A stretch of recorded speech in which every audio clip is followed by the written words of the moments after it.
DXDC Radyoman Report. Bulusan og inspeksyon ang Davao City Disaster Risk Reduction and Management Office kung Cdrrmo sa mga lugar sa syudad diin adunay mga fault lines. Sumala ni Ezra James Fernandez, Cdrrmo Operations Assistant, gitawag ang aktibidad nga Walk the Fault.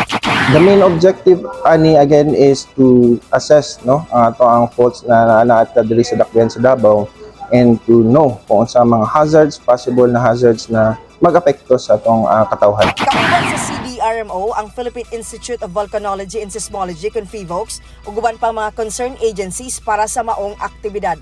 Tumong sa aktibidad nga ma-assess ug ma-check gayud ang mga fault lines dinhi sa syudad.